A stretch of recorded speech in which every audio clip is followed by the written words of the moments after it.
ठीक है। Moving forward with drug metabolism, pharmacogenetics and adverse reactions. सबसे पहली चीज जो मेन अभी रह गई है हमारी, उसमें आ जाती है बायो ट्रांसफॉर्मेशन। ठीक है। अब बायो ट्रांसफॉर्मेशन है क्या चीज? आपकी बॉडी में ड्रग आ गया, उस ड्रग ने अपना एक स्पेसिफिक जो आपको उससे इफेक्ट चाहिए था वो इफेक्ट उससे अचीव हो गया बॉडी को। ठीक है। अब उस ड्रग को आपने एक्सक्रीट करना है। ठीक है। उस ड्रग को आपने लेस टॉक्सिक या लेस हार्मफुल प्रोडक्ट्स में ब्रेक डाउन करने के बाद आपने उसको जो है वो बॉडी में से निकाल देना। ठीक है। इस मैकेनिज्म को हम बायो ट्रांसफॉर्मेशन का नाम देते होते हैं। ठीक है। अब जो चीज याद रखने वाली है इसमें, या इसका जो कॉन्सेप्ट है वो इस तरह से है कि बॉडी के अंदर एब्जॉर्ब होने वाले मोस्टली जो ड्रग्स होते हैं ना जी, दे आर लिपिड सॉल्युबल। ठीक है।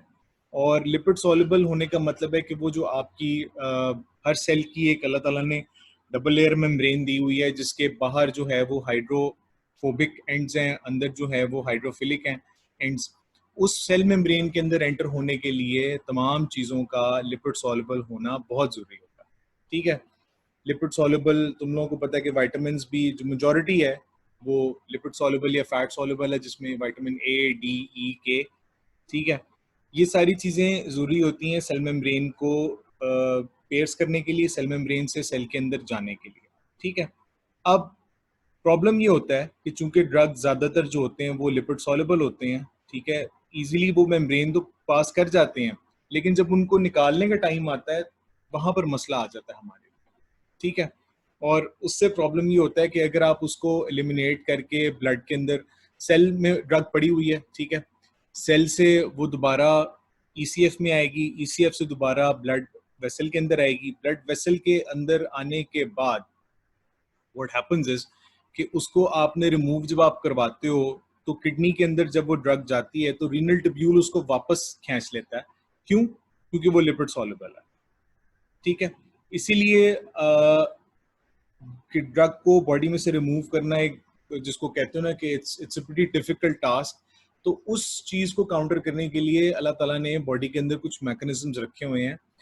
उस मैकेनिज्म का कोर जो उसका कॉन्सेप्ट है वो ये है कि that lipid solubility it has to be changed to being non lipid soluble, या उसको आप जो है वो हाइड्रोफिलिक कर देते हो या उसको वाटर सॉल्युबल कर देते हो, जिसकी वजह से वो रीनल ट्यूब्यूल में रीअब्सॉर्ब होने के बजाय पानी के थ्रू यूरिन के जरिए बाहर निकल जाता है।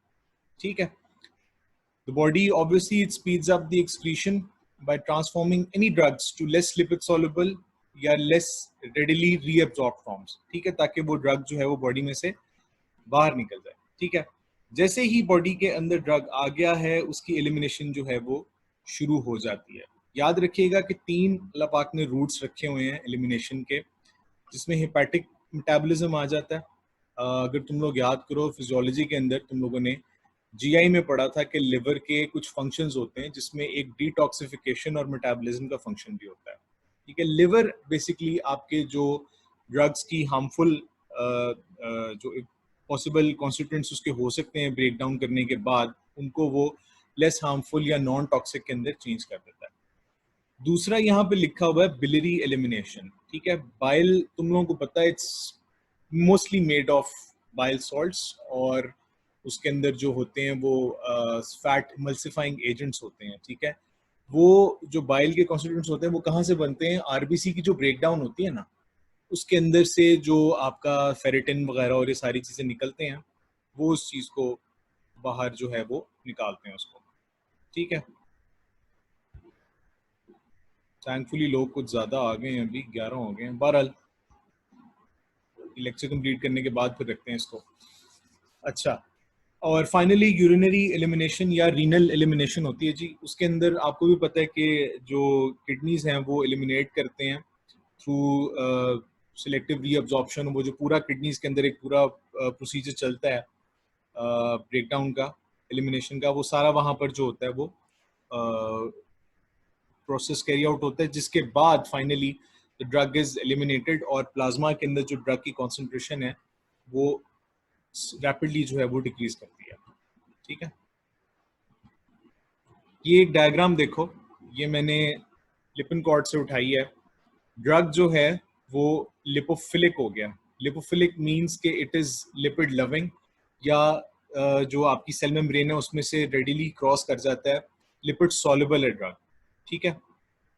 अब लिपिड सॉल्युबल जो ड्रग है, it has to undergo phase 1 reactions, ठीक है। फेज 1 रिएक्शंस क्या होते हैं, इस पे आगे चल के मैं भी बात करता हूँ। फेज 1 रिएक्शंस फिल वक्त ये याद कर लें कि उसमें ऑक्सीडेशन, जहाँ यानी कि जो आप ऑक्सीजन ऐड करते हो, रिडक्शन, हाइड्रोजन की एडिशन होती है, या hydrolysis. Hydrolysis simply break down होता है वाटर उसके अंदर, H पॉजिटिव और OH नेगेटिव आयंस के अंदर, ठीक है। फेज 1 रिएक्शन के बाद the drug may be activated, unchanged, या ज्यादातर जो होता है वो इनएक्टिव हो जाती है ड्रग, ठीक है। अब फेज 1 के अमल से गुजरने के बाद the drug it has to undergo phase 2 metabolism, ठीक है, जो कि उसको अल्टीमेटली वाटर सॉल्युबल प्रोडक्ट्स में बना देती है। वाटर सॉल्युबल प्रोडक्ट में बनने का फायदा ये होता है कि रीनल एक्सक्रीशन जो होती है उस ड्रग की सही हो जाती है। सो व्हाट हैपेंस इज कि कुछ ड्रग्स जो होते हैं वो फेज 1 को बाईपास करते हुए डायरेक्टली फेज 2 रिएक्शंस के अंदर भी जा सकते हैं। कॉन्जुगेशन में ड्रग जो होती है इनएक्टिव हो जाती है और फाइनली आप उसको जो है वो रीनल एक्सक्रीशन के थ्रू उसको बॉडी में से बाहर निकाल देते हो, या यूरिनरी एक्सक्रीशन के थ्रू उसको बॉडी में से बाहर निकाल देते हो। फेज 1, फेज 2 बायो ट्रांसफॉर्मेशन, ये जो पीछे चीजें अभी हमने पढ़ी हैं, ये आपसे प्रॉफ में सिर्फ बायो ट्रांसफॉर्मेशन की डेफिनेशन की हद तक पूछी जाएगी, ठीक है। ये सारी बात बताने का मकसद आपको ये था कि आपको फेज 1 और फेज 2 का एक छोटा सा कॉन्सेप्ट आपके दिमाग में आ जाए और आपके लिए इस चीज को समझना इजी हो, ठीक है। मैं फिर से रिपीट कर रहा हूँ, बॉडी में जो भी ड्रग्स जाते हैं they have to be excreted, उनका मेटाबॉलिज्म होता है, मेटाबॉलिज्म के बाद दे आर एक्सक्रीटेड आउट, ठीक है। एक्सक्रीशन के लिए आपके 3 रूट्स होते हैं, हेपेटिक होता है, बिलरी होता है, यूरिनरी होता है। हेपेटिक और बिलरी एलिमिनेशन के प्रोडक्ट्स जो होते हैं वो फीसिस के थ्रू बाहर निकल जाते हैं। यूरिन के जो एलिमिनेशन होती है वो रीनल जो एलिमिनेशन होती है वो नेचुरली यूरिन के थ्रू जो है वो बाहर निकल जाती है, ठीक हो गया। और ड्रग्स मोस्टली लिपिड सॉल्युबल होते हैं और लिपिड सॉल्युबल को वाटर सॉल्युबल में चेंज करने के लिए बायो ट्रांसफॉर्मेशन का अमल जो होता है वो जारी होता है। बायो ट्रांसफॉर्मेशन के अमल को अगर आप मजीद डिटेल में देखते हो तो वो 2 किस्मों के रिएक्शंस होते हैं। फेज 1 जिसमें ऑक्सीडेशन, रिडक्शन, हाइड्रोलिसिस मोस्टली आ जाता है, और उसके बाद फेज 2 आ जाता है, जिसके बाद जो ड्रग होती है वो नेचुरली आपकी वाटर सॉल्युबल उसमें फेज में चेंज हो जाती है, ठीक है। अब थोड़ा डिटेल में देख लेते हैं ड्रग मेटाबॉलिज्म होता क्या है, या इन शॉर्ट फेज 1 और फेज 2 रिएक्शंस होते क्या हैं। फेज 1 रिएक्शन क्या होता है, जिसके अंदर जो पेरेंट ड्रग है आपका, जो एक्चुअल ड्रग है, it is converted to a more polar या वाटर सॉल्युबल प्रोडक्ट, या it is converted to a more reactive product. किस तरह से, आप उसके साथ एक पोलर ग्रुप लगा देते हो। पोलैरिटी का थोड़ा सा कॉन्सेप्ट तुम लोगों को अगर अपने एफएससी ए लेवल्स में, अगर मैट्रिक ओ लेवल में अगर याद हो, तो उसमें ये था कि ड्रग जितनी ज्यादा कोई भी चीज जितनी ज्यादा पोलर होती है वो उतनी ज्यादा वाटर सॉल्युबल होती है, ठीक है। इसके साथ हाइड्रोक्सिल ग्रुप लग जाएगा, ठीक है, ये अमाइनो ग्रुप लग जाएगा फेज 1 रिएक्शन के बाद, ठीक है। अब तुम लोगों ने क्या करना है, तुम लोगों को फेज 1 रिएक्शन होता क्या है इसकी डेफिनेशन तुम लोगों को याद होनी चाहिए, ठीक है, और इसकी एग्जांपल्स याद होनी चाहिए कि फेज 1 रिएक्शन में क्या क्या चीजें आती हैं। ऑक्सीडेशन आती है, ठीक है। Cytochrome P450 enzymes in the liver लिखा हुआ है। लिवर के अंदर मैंने पहले भी जिक्र किया है कि लिवर के अंदर बहुत सारे डिटॉक्सिफाइंग एंजाइम्स होते हैं, जिसमें ये P450 का एक पूरा सिस्टम होता है एंजाइम्स का, जो कि ड्रग्स की ब्रेकडाउन करवाता है। इसी में रिडक्शन हो जाती है, ठीक है। डीएमाइनेशन या अमाइनो एसिड ग्रुप को जो प्रोटीन्स को ब्रेक डाउन करके अमाइनो एसिड्स में चेंज होता है, ठीक है। हाइड्रोलिसिस तुम लोगों को पता है कि उसका H और OH नेगेटिव आयंस के अंदर जिसका ब्रेक डाउन होता है। ये सारे फेज 1 रिएक्शंस की मिसालें हैं। तुम लोगों से प्रॉफ में पूछा जाएगा define phase 1 reactions, what are the different types of phase 1 reactions, और उनकी मिसालें दें। ये फेज 1 रिएक्शन की डेफिनेशन आ जाती है, ठीक है। मोर पोलर या more reactive product by unmasking या inserting a polar functional group, ठीक है। उसकी मिसाल आ गई ऑक्सीडेशन, रिडक्शन, डीएमाइनेशन, हाइड्रोलिसिस। और ये टेबल जो है ये बना हुआ है जी कैटजन के अंदर, ठीक है। इसके अंदर देख लो ये रिएक्शन टाइप्स हैं। ऑक्सीडेशंस में क्या क्या, N dealkylation, O alkylation, oxidation, S oxidation, deamination, और ये वो ड्रग्स हैं जो कि इस रिएक्शन के थ्रू गुजरती हैं, फेज 1 के रिएक्शन के थ्रू गुजरती हैं, ठीक है, and they are biotransformed या they are transformed into more polar moiety, ठीक है। रिडक्शंस हैं, हाइड्रोलिसिस की मिसालें हैं, एस्टर्स, अमाइड्स इसको फॉलो करते हैं, ठीक है। ये टेबल बहुत जरूरी है, इसके अंदर ऑक्सीडेशन, P450 डिपेंडेंट और इंडिपेंडेंट, रिडक्शन, हाइड्रोलिसिस, ठीक है। ये रिएक्शन की टाइप्स भी याद होनी चाहिए, और आगे इनकी एक एक ड्रग कम से कम तुम लोगों को रटी होनी चाहिए कि ये कौन सा जो फेज 1 का रिएक्शन है उसको फॉलो करती है। ये एमसीक्यू में एज इट इज दे देते हैं कि एपिनेफ्रीन की मिसाल दे देते हैं कि जी एपिनेफ्रीन जो होती है वो फेज 1 रिएक्शन जो होती है उसके बाद बायो ट्रांसफॉर्म होती है, तो उसके अंदर जो है वो P450 डिपेंडेंट है या इंडिपेंडेंट है, इस किस्म की चीज वो पूछ लेते हैं आपसे। या इस तरह कह देंगे कि जी which of these is an example of a P450 dependent oxidation. नीचे मिसालें दी होती हैं, कोडीन, क्लोरमफेनिकोल, क्लोफिब्रेट, ठीक है, प्रोकेन, लिडोकेन वगैरह। तो आपने उसके अंदर सही आपको चॉइस तभी आपको पता होगी जब आपने ये टेबल जो है वो रटा होगा, ठीक है। इसमें समझने वाली, इसमें कॉन्सेप्ट वाली कोई चीज नहीं है, ये टेबल रटना है। फेज 1 क्या था, उसकी मिसालें, और आगे उसके जो स्पेसिफिक टिपिकल जो ड्रग्स उसको फॉलो करते हैं, ठीक हो गया। ये हो गया आपका फेज 1। अब हमने बात करनी है फेज 2 के ऊपर, ठीक है। फेज 2 रिएक्शंस वो रिएक्शंस होते हैं दैट इंक्रीज वाटर सॉल्युबिलिटी। किस तरह से? ड्रग की कॉन्जुगेशन से, कि उसको एक पोलर मोइटी के साथ अटैच कर दे, ग्लूक्रोनेट के साथ अटैच कर दे, एसीटेट के साथ अटैच कर दे, या सल्फेट के साथ अटैच कर दे, ठीक है। ये फेज 2 रिएक्शंस किसी भी ड्रग के जब फेज 1 रिएक्शन से वो गुजर आता है, उसके बाद फेज 2 रिएक्शन के थ्रू वो गुजरता है, जिसके बाद it is change to a much more water soluble या a much more polar moiety, ठीक है। मोस्टली इसके अंदर जो है वो कॉन्जुगेशन का अमल जो होता है वो आपको देखने में मिलता है। ये एक टेबल है जिसके अंदर वो रिएक्शंस लिखे हुए हैं जो फेज 2 रिएक्शंस हैं। Glucuronidation is a phase 2 reaction, acetylation, glutathione conjugation, glycine, sulphation, methylation, ये तमाम फेज 2 रिएक्शंस हैं, और ये आपकी उनकी मिसाल है ड्रग्स की। क्लोनाजिपाम फॉलो करता है, एसिटामिनोफेन फॉलो करता है, डोपामीन फॉलो करता है, ठीक है। ये आपको याद होनी चाहिए। फेज 1 फेज 2 रिएक्शंस के ऊपर दोबारा बात कर रहा हूँ। Drug metabolism is divided into phase 1 and phase 2। Phase 1 की डेफिनेशन, उसकी टाइप्स और उसकी मिसाल एक एक ये पता होनी चाहिए। फेज 2 क्या चीज होती है, ये उसकी डेफिनेशन आ गई सारी, ठीक है, और उसकी मिसाल ये आप लोगों के सामने है, ठीक हो गया। आई होप कि अभी तक जो है वो तुम सब लोग मेरे साथ हो गए। ये थोड़ी सी चीज ड्राई है, इतनी ज्यादा पूछी भी नहीं जाती, लेकिन दिस इज इम्पोर्टेंट। अच्छा, अब before we start adverse drug reactions, एक चीज अपने दिमाग में बिठा लो कि जनरली एडवर्स ड्रग रिएक्शंस के ऊपर अभी तक, आज तक प्रॉफ में, ना एमबीबीएस में, ना डीपीटी में, ना डेंटिस्ट्री के अंदर कोई भी चीज as such adverse drug reaction से नहीं पूछी गई, ठीक है। यूनिट 1 का तुम लोगों को एक SCQ आना है, ठीक है। उसमें अभी तक मैंने कोई जनरली एडवर्स ड्रग रिएक्शंस की कोई भी चीज अभी तक मेरी नजर से नहीं गुजरी, ठीक है। अब ये होते क्या है, एक और बात जो मैं तुम लोगों को बताना चाह रहा था वो ये है एडवर्स ड्रग रिएक्शंस की, कि हर ड्रग के अपने अपने एडवर्स ड्रग रिएक्शंस होते हैं, ठीक है। कुछ ड्रग्स के बहुत स्पेसिफिक होते हैं जो कि तुम लोगों को पता होने चाहिए, जिनकी टॉक्सिसिटी, जिनकी ओवरडोजिंग आम जिंदगी में, आम हालात में ज्यादा होती है, इसलिए वो तुम लोगों को पता होने चाहिए, ठीक है। जनरली एक ही आगे चल के, वैसे जब जितनी जितनी तुम लोग फार्मा पढ़ोगे ये बच्चे करते होते हैं, तुम लोग भी ऐसे करोगे इंशाल्लाह, और वो ये हरकत होती है कि बच्चे याद कर लेते हैं 3 से 4 पेट टॉक्सिसिटी के सिम्टम्स याद कर लिए, नोजिया, वॉमिटिंग, डायरिया, ये हर बच्चे की जुबान पे आ जाते हैं। हर ड्रग के साथ वो फिर ultimately nausea vomiting diarrhoea, nausea vomiting diarrhoea, nausea vomiting diarrhoea लिख रहे होते हैं। अच्छा जी, क्लोरमफेनिकोल की क्या टॉक्सिसिटी है जी? नोजिया वॉमिटिंग डायरिया, ठीक है।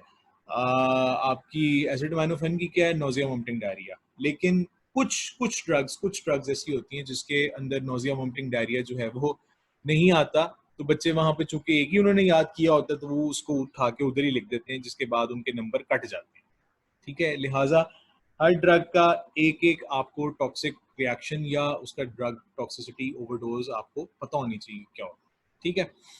कुछ ड्रग्स जो होते हैं they are activated converted to active products by metabolism, ठीक है। एक ड्रग आपने ली, जीआई के थ्रू गुजर गई, लिवर में गई, उसके ऊपर मेटाबॉलिज्म के बाद वो अपने एक्टिव प्रोडक्ट्स के अंदर चेंज हो जाती है। एक्टिव प्रोडक्ट से मतलब है वो प्रोडक्ट जिसने जाकर असर दिखाना है, जिसने जाकर क्योर करना है, ठीक है। अगर ये प्रोडक्ट्स टॉक्सिक हों या तादाद में ज़्यादा हो जाएं तो they can cause dangerous effects या they can cause severe injuries, ठीक है। हर ड्रग, याद रखिएगा, कोई भी ड्रग सेफ नहीं होता। हर ड्रग की एक स्पेसिफिक रेंज होती है जिसके अंदर उसको दिया जाता है, ठीक है। अगर वो उस रेंज से तजावुज कर जाए तो इट कैन बी टॉक्सिक, ठीक है। जनरली अगर हम बात कहना चाहें तो वो हम ये कह सकते हैं कि ड्रग ओवरडोज या ड्रग की टॉक्सिसिटी, या अगर आपने ड्रग किसी ऐसे सिस्टम में दे दी है जो कि ठीक नहीं है, लिवर फेलियर के अंदर आपने ड्रग दे दी है फॉर एग्जांपल, या सिरोसिस के अंदर आपने ऐसी ड्रग दे दी है जिसको एक्सटेंसिव लिवर मेटाबॉलिज्म की जरूरत होती है, तो वहां पर हाइपर सेंसिटिविटी के रिएक्शंस हमें देखने में मिलेंगे। हाइपर सेंसिटिविटी अगर तुम लोगों ने फिजियोलॉजी में सेकेंड ईयर में, फर्स्ट ईयर में नहीं पढ़ा, थर्ड ईयर में पढ़ लोगे। हाइपर सेंसिटिविटी क्या होती है कि आपके कुछ सिम्टम्स आते हैं, अगर कोई भी ड्रग या कोई भी चीज़ आपकी बॉडी को माफिक ना आए, उससे एब्जॉर्ब ना हो या उससे जो है वो बर्दाश्त ना हो, तो अल्टीमेटली बॉडी जो है वो कुछ सेंसिटिविटी शो करती है। आम जुबान में जिसको कहते हैं ना कि एलर्जी हो जानी ड्रग से, ठीक है, या दवाई लड़ जानी, या आम जुबान में अक्सर लोग ये कहते हैं कि जी दवाई गर्म बहुत थी तो वो मैं खाता हूँ तो मेरे जिस्म के ऊपर जो है वो लाल निशान आ जाते हैं, दाने बन जाते हैं, तरफड़ बन जाते हैं, ठीक है। इस तरह की चीज़ें लोग जो हैं वो उस सिम्टम को डिस्क्राइब करने में लगाते हैं। वो बेसिकली ये होता है कि ड्रग जो होती है उसने हाइपर सेंसिटिविटी कॉज कर दी होती है, ठीक हो गया। इसकी एक मिसाल डिस्कस कर लेते हैं, थोड़ा सा मुश्किल है ये, वैसे तुम लोगों से पूछा नहीं जाएगा। एसिटामिनोफेन आम जुबान में आपकी होती है जी, ये ग्रुप होता है ये वाला ब्रूफेन, और ये जो पैनाडोल और ये सारी चीजें होती है ना, जनरली बात कर रहा हूँ, ये एसिटामिनोफेन भी वैसी ही चीज है कि आपके पेन किलर के तौर पे काम करता है, आपके फीवर को रिड्यूस करता है, ठीक है। अब जरा ये देखो, नॉर्मल हालात के अंदर ये एसी जो है ये आपका एसिटामिनोफेन है, ठीक है। नॉर्मल हालात के अंदर ये फेज 2 रिएक्शन से गुजर के, ये ग्लूक्रोनेडेशन की बात की थी ना मैंने, ये देखो फेज 2 के अंदर ग्लूक्रोनेडेशन भी था, और ये भी देख लो सल्फेशन और एसिटाइलेशन भी देख लो, ठीक है। फेज 2 के अंदर से गुजरा, एसिटामिनोफेन ग्लूक्रोनेट के साथ अटैच होकर एक वाटर सॉल्युबल चीज बन गई, कॉन्जुगेट बन गया, यूरिन में से निकला, बाहर चला गया बॉडी के, बंदा सेफ है, ठीक है। कुछ केसेस में इसकी सल्फेशन हो गई, फेज 2 रिएक्शन से गुजरा, बॉडी में से निकल गया, बाहर निकल गया, बात खत्म हो गई, आपको कोई एडवर्स रिएक्शन नहीं आया, ठीक है। अब यहाँ दो केसेस हैं, एक ये वाला, कुछ केसेस के अंदर ये फेज 1 रिएक्शन के अंदर स्टक हो जाएगा। अगर एक बंदे ने एसिटामिनोफेन बहुत ज्यादा ले लिया, फॉर एग्जांपल इसकी डोज अगर 10 मिलीग्राम है तो उसने 20 ले लिया या 30 ले लिया, तो होगा क्या कि फेज 2 के जो मेटाबॉलिक पाथवेज है ना, दे बिकम ओवरवेल्म्ड। ओवरवेल्म्ड से मतलब है कि अगर उसके पास 10 मिलीग्राम के लिए फेज 2 मेटाबॉलिक पाथवेज मौजूद थे, ठीक है, तो उससे 20 मिलीग्राम जब हुई तो 20 मिलीग्राम होने के ऊपर उसके पास मेटाबॉलिक पाथवेज नहीं थे। ये बिल्कुल इस तरह से है जिस तरह एक सड़क है, उसके ऊपर 2 लेन्स हैं, ठीक है, और उस सड़क में से उस सड़क पे इतनी कैपेसिटी है कि 1 घंटे के अंदर उसमें से 50 गाड़ियां गुजर सकती हैं। ट्रैफिक जैम में क्या होता है, उसी सड़क के ऊपर 100 गाड़ी आई होती है, 150 गाड़ी आई होती है, तो वो ओवरवेलमिंग हो जाती है, ट्रैफिक जैम हो जाती है, ट्रैफिक फंस जाती है।